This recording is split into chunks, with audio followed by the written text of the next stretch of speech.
और प्रखर प्रवक्ता आदरणीय रविशंकर प्रसाद जी आपको संबोधित करेंगे।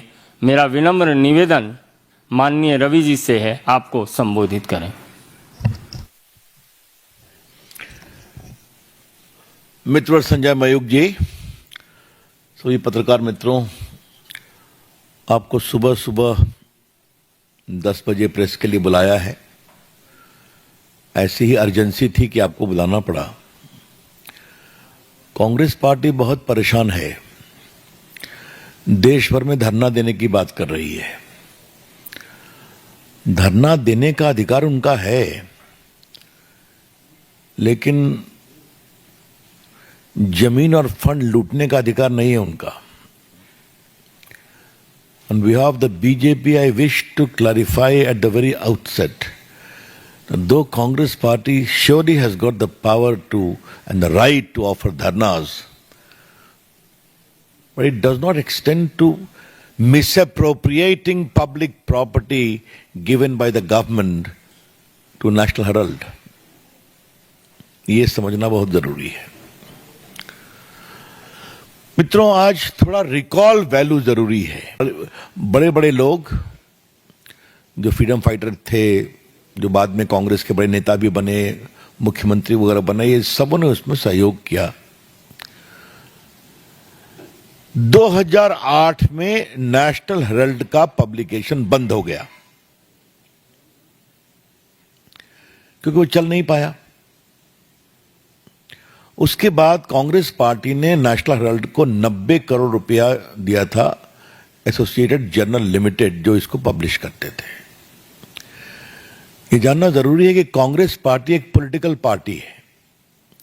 पॉलिटिकल पार्टी को कई एग्जम्पशंस हैं, आपको मालूम है। तो वो किसी प्राइवेट बॉडी को पार्टी का फंड नहीं दे सकते हैं, इस बात को समझे आप। That is purely prohibited. दिया उनकी बात है, घर की कंपनी थी। अब उसके बाद उसने कहा आपका लोन हम दे नहीं सकते। तो दे नहीं सकते तो एक बड़े इंटरेस्टिंग तरीके से एक कॉरपोरेट षड्यंत्र किया गया, कैसे ये पूरी संपत्ति आ जाए परिवार के हाथ में। तो जो एक कंपनी बनाई गई यंग इंडिया कर करके, उसमें 38% शेयर सोनिया जी का, 38% राहुल जी का, और बाकी मोतीलाल वोरा और बाकी लोग का था। ऑस्कर फर्नांडिस वगैरह इस टाइप के लोग थे वहां पर। ये इक्विटी शेयर 9 करोड़ के पूरे शेयर इस यंग इंडिया कंपनी को ट्रांसफर कर दिए गए। ये 9 करोड़ का ट्रांसफर होना बड़ी बात नहीं है। इस 9 करोड़ शेयर के ट्रांसफर होने के बाद यंग इंडिया कंपनी, जिसके 76% शेयर होल्डर्स सोनिया जी और राहुल जी थे, उसके हाथ में एसोसिएटेड जर्नल की पूरी संपत्ति आ गई। और ये संपत्ति क्या क्या है? दिल्ली में बहादुर शाह जफर पर एक प्रॉपर्टी, मुंबई में प्रॉपर्टी, लखनऊ में प्रॉपर्टी, भोपाल में प्रॉपर्टी, पटना में प्रॉपर्टी, जो हजारों करोड़ की है। ये कहा गया कि यंग इंडिया लिमिटेड वो नॉन प्रॉफिट ऑर्गेनाइजेशन था, चैरिटेबल पर्पस के लिए। आज तक उन्होंने क्या चैरिटेबल पर्पस किया है कुछ पता नहीं है। इसके बाद एक प्राइवेट कंप्लेंट होता है, बाकी कार्रवाई होती है, फिर ईडी मामले का इन्वेस्टिगेशन करती है। यहां पर 3-4 चीजों को पार्टी के मंच से फैक्चुअली रिकॉल करना जरूरी है। ईडी ने कांग्रेस के वर्तमान अध्यक्ष मोतीलाल खरगे को भी इंटरोगेट किया था, क्योंकि वही एकमात्र थे एम्प्लॉय, मोतीलाल वोरा, सॉरी। तो ये इस बात को समझना चाहिए कि वही एक एम्प्लॉय थे, अब तो नहीं रहे। Thank you Sanjay.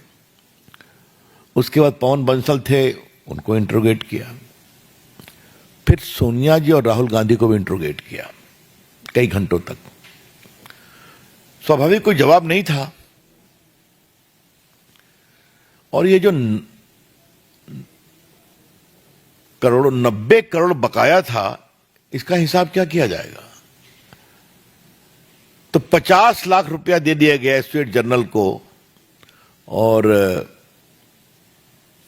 सारा लोन राइट ऑफ हो गया नेशनल हेराल्ड को प्रकाशित करने वाली कंपनी का।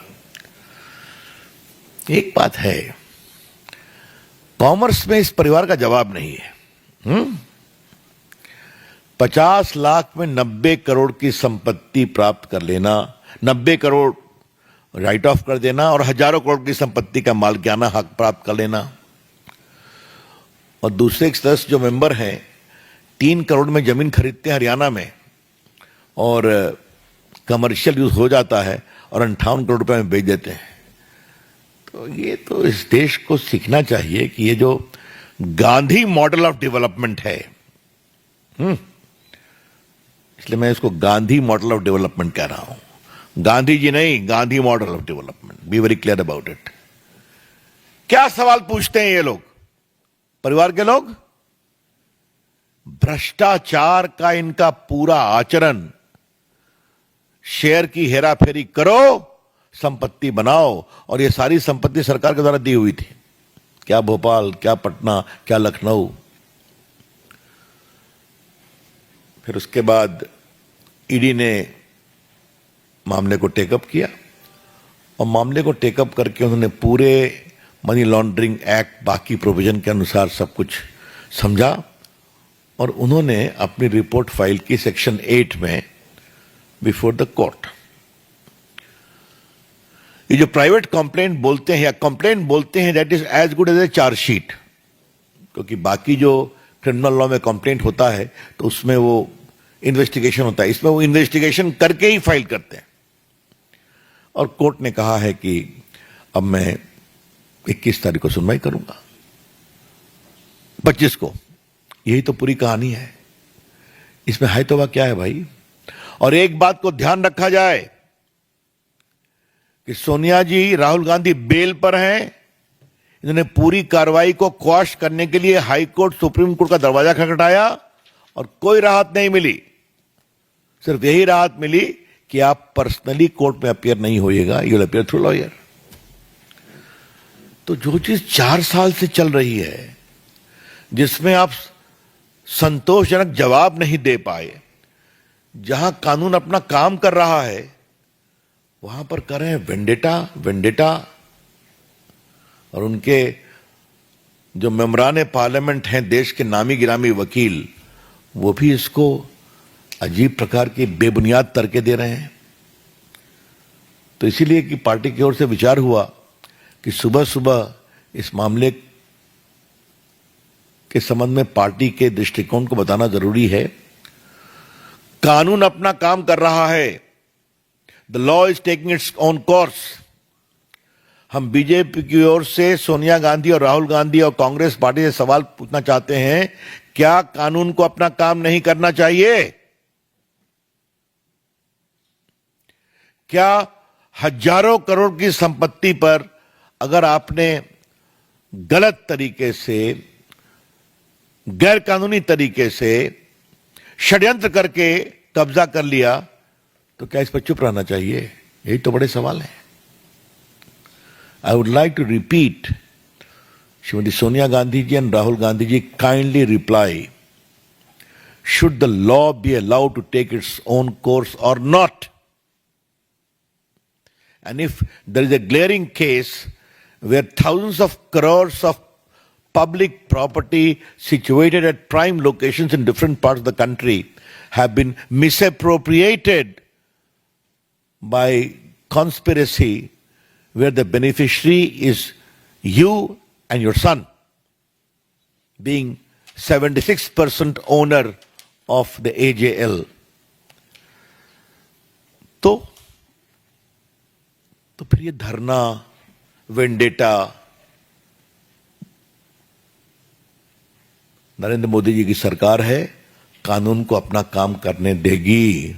और कानून काम करेगा। वैसे नेशनल हेराल्ड की कहानी बड़ी जोरदार है। थोड़ा हम लोग की रिसर्च टीम रिसर्च कर रहे थे तो सरदार पटेल ने कहा था कि जिस तरह के लोगों से पैसा लिया जा रहा है वो ठीक नहीं है, वो बहुत चिंता पैदा करता है। ये लोग प्रामाणिक कांग्रेसी नेता थे और वो सारी चिट्ठियां हम लोग के पास हैं। मैं संजय से कहूंगा कभी आप लोग को दे देगा, नेहरू जी ने क्या कहा, सरदार पटेल ने क्या कहा। लेकिन और चंद्रभानु गुप्ता जो उत्तर प्रदेश के मुख्यमंत्री थे, उन्होंने भी पैसे इसके लिए बहुत इकट्ठा किए थे, बड़े नेता थे। कहा कि ये तो बना था देश की आवाज के लिए, इसे नेहरू की और खानदान की आवाज बना दिया गया इस अखबार को। तो ये हम नहीं कह रहे, कांग्रेस के नेता कह रहे हैं, ये सब रिकॉर्ड पर है। क्या सरदार पटेल, क्या चंद्रभानु गुप्ता की आत्मकथा में। तो इसका अतीत, इसका वर्तमान। एक विषय में आपसे और कहना चाहूंगा और ये जानना बहुत जरूरी है। इस देश में इतना मीडिया आ गया है, इतने अखबार आ गए हैं, इतने न्यूज चैनल आ गए हैं, फिर भी वो अखबार जिसके पीछे कांग्रेस पार्टी और उनकी सरकारों का पूरा आशीर्वाद है, वो चल क्यों नहीं पाया? ये सवाल है ना, क्यों नहीं चल पाया? तो ये अखबार चलाने के लिए नहीं था, ये अखबार विज्ञापन बटोरने और सरकार से संपत्ति लेकर बिल्डिंग खड़ा करने का एक इंस्ट्रूमेंट था। I repeat, today there are so many news channels in the country, so many newspapers in the country. All of them have picked up business and readership. A newspaper which has the protection, promotion and patronage of the entire Congress party and their government, why it could not at all flourish as a newspaper? The reply is very simple. It was after independence least to be used as a proper newspaper, more as a forum to collect advertisement and also ensure big property by government cooperation. ये सच्चाई है ना। और मैंने देखा है कि शायद इन लोग ने यंग इंडिया के में जब ट्रांसफर कराया फिर भी 25-26 करोड़ का विज्ञापन आया है। तो संजय बाबू, कांग्रेस पार्टी से सीखना चाहिए नोट कमाने के तरीका। हाँ, क्यों, कोई शक नहीं है, ओरिजिनल थिंकिंग चलती है। हाँ मतलब ये अंतिम बात मैं पीड़ा से कह रहा हूं, जो अखबार आजादी के आंदोलन में लड़ने वाले लोगों के आवाज को मजबूत करने का अखबार था, उसको आपने प्राइवेट व्यापार में बदल दिया। चलिए, मैं संजय की बात भी रोचक, एटीएम बना दिया। सीरियस क्वेश्चन कि newspaper which was established in the freedom struggle to espouse the voice of those fighting the British imperialism ultimately degenerated into a money minting exercise for the establishment of Congress party.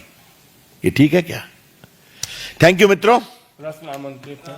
हाँ, BJP की ओर से हम पूरी भर्त्सना करते हैं Congress party की प्रतिक्रिया की। और ये जो ईडी को धमकाने की बात की जा रही है, बहुत दुर्भाग्यपूर्ण है। बिल्कुल, ये देश की कानूनी प्रक्रिया का सीधा उल्लंघन है, इसे हम उचित नहीं मानते। अंकित गुप्ता ये भी थी। पाकिस्तान की जागीर कभी नहीं रही है, इस बात को समझना बहुत जरूरी है। उन्होंने कहा कि कानून के शासन का मुखौटा ओढ़कर एक राज्य प्रायोजित अपराध है और ये विपक्ष की राजनीति को डराने धमकाने की कोशिश के अलावा कुछ भी नहीं। जनाब रमेश बुद्धिजीवी भी है ना, लिखते पढ़ते भी हैं, तो जो इतना चीजें मैंने बताई इसका भी तो जवाब दीजिए। पॉलिटिकल जवाब के अलावे सब्सटेंस पे जवाब दीजिए कि 76% कैसे शेयर हो गया माताजी और पुत्र जी का, और 50 लाख के एवज में 9 करोड़ का शेयर उनके पास मेजॉरिटी आ गया और हजारों करोड़ की संपत्ति आ गई देश भर में। इसका ना जवाब दें वो। ऐश्वर्या पालीवाल। रवि जी, दो सवाल हैं। एक तो इसी से रिलेटेड, कांग्रेस का ये कहना है कि पॉलिटिकल वेंडेटा हो रहा है इंडिया गांधी फैमिली के खिलाफ, बंगाल से ममता बनर्जी इमामों से इस समय मीटिंग कर रही है। उनका कहना है कि वो चाहती है कि बंगाल के अंदर जिस तरीके का वायलेंस हो वो ना हो। मैं आता हूं उस पर, अलग से बात करूंगा। देखिए, जहां तक इसका सवाल है ना, फिर मैं आता हूं, आप किसको थ्रेट कर रहे हैं? आप हाई कोर्ट गए ना, आप सुप्रीम कोर्ट गए ना, ये प्रोसीडिंग कॉस्ट तो नहीं हुई, आपको बेल मिला और आपको यही राहत मिली कि आप वहां पर खुद मत पेश होइए। तो बाकी जब ईडी ने पूरा काम किया है, कैसे मूवमेंट ऑफ मनी है, सब कुछ है, ये सारी बातें मैंने बताई, तो ये तो काम होने दीजिए ना। कोर्ट में मामला है, जाइए पेश होइए। कांग्रेस के पास तो बड़े वकीलों की कमी नहीं है, कुछ राज्यसभा में है, कुछ राज्यसभा आने की लाइन में है, तो उनका सदुपयोग करिए। और कोई प्रश्न? आनंद पांडे। आपने कहा कि कांग्रेस पार्टी ईडी को धमका रही है, लेकिन कांग्रेस पार्टी ने यह आरोप लगाया है कि प्रधानमंत्री नरेंद्र मोदी और अमित शाह के इशारे पे सोनिया गांधी, राहुल गांधी को कांग्रेस पार्टी ने धमकाया जा रहा है। ऐसे कैसे कैसे क्या होता है? इस देश में लूटने का लाइसेंस नहीं है। शुद्ध भाषा में, नेशनल हेराल्ड केस में जिस तरह से शेयर ट्रांसफर किए गए और 50 लाख के एवज में 90 करोड़ को राइट ऑफ किया गया और हजारों करोड़ की संपत्ति हथिया ली गई, तो ये तो लूट का मामला बनता है ना, मनी लॉन्ड्रिंग का मामला बनता है ना। Go and face the trial. तो ये तो आपने सुप्रीम कोर्ट में भी कहा था, हाई कोर्ट में भी कहा था कि हमको फंसाया जा रहा है। तो हाई कोर्ट ने आपकी बात मानी क्या? सुप्रीम कोर्ट ने मानी क्या? तो क्या मतलब है इसका? सर, आप अभी प्रेस कॉन्फ्रेंस कर रहे हैं, देश में प्रदर्शन चल रहा है। देश में प्रदर्शन चल रहा है, ईडी के मुख्यालय पर कांग्रेस के तमाम कार्यकर्ता सड़कों पर। अब ऐसा है, वो देखो, उनके प्रदर्शन करने के अधिकार को मैं चुनौती नहीं दूंगा, लेकिन प्रदर्शन किस बात के लिए? ये मैं बिहार से आता हूं तो एक पैरेलल आपको दे दूं। जब भी सीबीआई और ईडी क्वेश्चन करती है लालू जी को, उनके परिवार को, लैंड फॉर जॉब स्कैम में, तो लोग पहुंच जाते धरना देने के लिए, आपको मालूम ही है। तो वही मॉडल कांग्रेस पार्टी ने भी अख्तियार कर लिया है क्या? सुचित्रा। हाँ, शैलेंद्र। धरना प्रदर्शन है, ईडी पे दबाव बनाने की कोशिश है और हम देख रहे हैं पश्चिम बंगाल में जो कुछ हो रहा था, कांग्रेस की किसी नेता की तरफ से कोई ना बयान है। मैं आ रहा हूं उस पर, ये मैं उचित नहीं मानता हूं, लेकिन नरेंद्र मोदी की सरकार में एजेंसियों को ईमानदारी से काम करने की छूट है और ये काम होगा। ये धरने से ईडी दबाव में नहीं आएगी, ऐसा मुझे लगता है, और आनी नहीं चाहिए। ये अनुचित है और बिल्कुल इसकी हम भर्त्सना करते हैं। बंगाल के बारे में थोड़ा अब हम एक व्यापक टिप्पणी करना चाहेंगे। और कोई सवाल तो नहीं है मेरे आज के प्रेस पर? नेशनल हेराल्ड पे बंगाल। मैं बंगाल में एक जवाब दे रहा हूं। ममता जी, बंगाल में क्या हो रहा है? वोट बैंक के लिए आप कहां तक गिरेंगी, कितना गिरेंगी, क्या मतलब है इसका? हिंदू मारे जा रहे हैं, पलायन कर रहे हैं। अब तो टीवी में आप लोग सब दिखा रहे हैं किस तरह से एक ही गली में हिंदुओं की दुकान जलाई गई, मुस्लिम की छोड़ दी गई। टारगेटेड अटैक रहा है, गरीब को, दलित लोगों को। कल तो मैं एक टीवी चैनल में देख रहा था, उसने 2 लाख रुपया रखा हुआ था अपनी पत्नी के इलाज के लिए, उसको भी जला दिया गया। ये तो अमानवीय है ना ममता जी। राजनीति तो होगी, लेकिन क्या आपकी सरकार मानवीयता में भी शून्य हो गई है? Mamata ji, has your government become completely insensitive to basic human values? Police छूट दे देती है। अब हाईकोर्ट के हस्तक्षेप पर सेंट्रल फोर्सेस पहुंची। अब वहां लोग कह रहे हैं कि सेंट्रल फोर्सेस चली जाएगी तो हमें डर है कि वो पूरा हमें अटैक करेंगे। ये एक्सेप्टेबल नहीं है। बिल्कुल पार्टी को उससे विरोध हो रहा है, लेकिन आज मैं ममता जी से कहूंगा, क्या आप स्वयं माटी मानुष और तीसरा क्या था, मां माटी मानुष के बारे में बोलने वाली ममता जी, न मानुष की चिंता है न मां की चिंता है? क्या मतलब है? ये बहुत हम भर्त्सना करते हैं और इस बात का संकेत है कि ममता जी की सरकार के नंबर अब गिने हुए हैं। जनता वेट कर रही है और कार्रवाई होगी और भाजपा की ओर से पूरा हम संघर्ष करेंगे वहां की जनता को बचाने के लिए। सुचित्रा लास्ट पर वो वक्त कानून के विरोध में आप इमाम लोगों से मुलाकात करेंगे कि आगे कैसे फर्दर रोड मैप तैयार होगा प्रोजेक्ट्स का ममता बनर्जी को कैसे अब ऐसा है, उनका विषय किससे मिले वो। वक्फ का कानून बिल्कुल 12-13 घंटे के डिबेट के बाद पारित हुआ। लोकसभा में मुझे भी बोलने का अवसर मिला पार्टी के द्वारा। बड़ा सवाल आज मैं ममता जी के लिए उठाना चाहता हूं। ममता जी, अगर वक्फ बोर्ड में केंद्र में और सारे प्रदेशों में महिलाओं को जगह दी जा रही है तो आपको परेशानी है क्या? ममता जी, अगर पिछड़े अति पिछड़े मुसलमान पसमानदा मुसलमानों का रिप्रेजेंटेशन वक्फ बोर्ड में लाया जा रहा है तो आपको परेशानी है क्या? और तीसरा, वक्फ के द्वारा जो गलत तरीके